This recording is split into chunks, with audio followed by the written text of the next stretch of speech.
Hello, preschoolers. I'll be reading 10 Ways to Be Perfect, Moses and the 10 Commandments, from Exodus 16 to 17 and 19 to 40.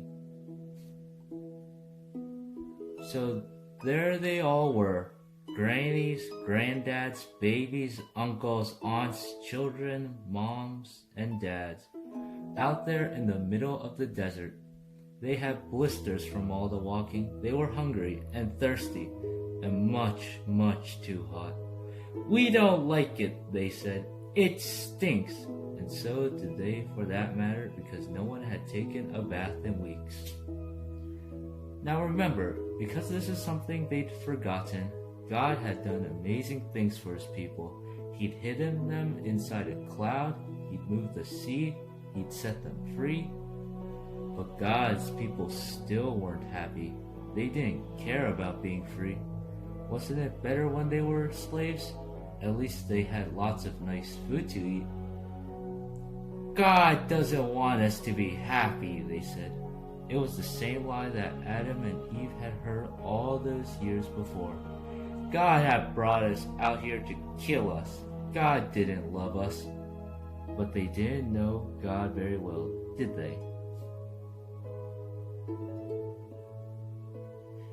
Every day of their journey, God kept on showing his people how well he would look after them. If they would trust him and obey him, when they were hungry, God made the sky rain with food, bread coming down from the heaven. "What is it?" they asked each other. They didn't know, so they called it, "What is it?" Which of course is a very good name for something when you don't know what it is. When they were thirsty and quarreling, God made water flow from a rock. Moses called that place Quarreling because that seemed like a good name too. And still, God's children didn't trust him or do what he said. They thought they could do a better job of looking after themselves and making themselves happy. But God knew there was no such thing as happiness without him. So God led them to a tall mountain. God wanted to talk to his people and show them what he was like.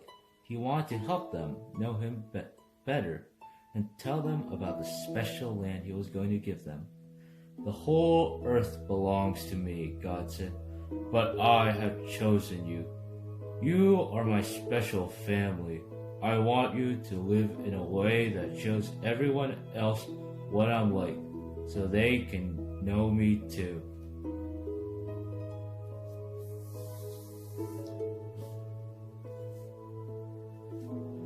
God called Moses up the mountain. The great mountain shook. A thick cloud fell. Thunder roared. Lightning crackled.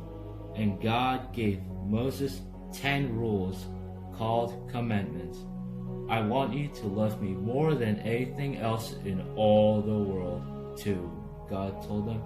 "That's the most important thing of all."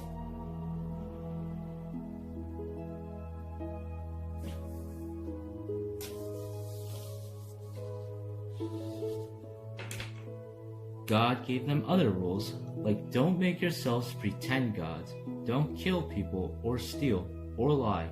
The rules show God's people how to live and how to be close to him and how to be happy. They showed them how life worked best. "God promises to always look after you," Moses said. "Will you love him and keep those rules?" "We can do it. Yes. Yes. We promise." Yes. But they were wrong. They couldn't do it. No matter how hard they tried, they could never keep God's rules all the time. God knew they couldn't, and he wanted them to know it too. Only one person could keep all the rules, and many years later, God would send him to stand in their place and be perfect for them, because the rules couldn't save them. Only God could save them.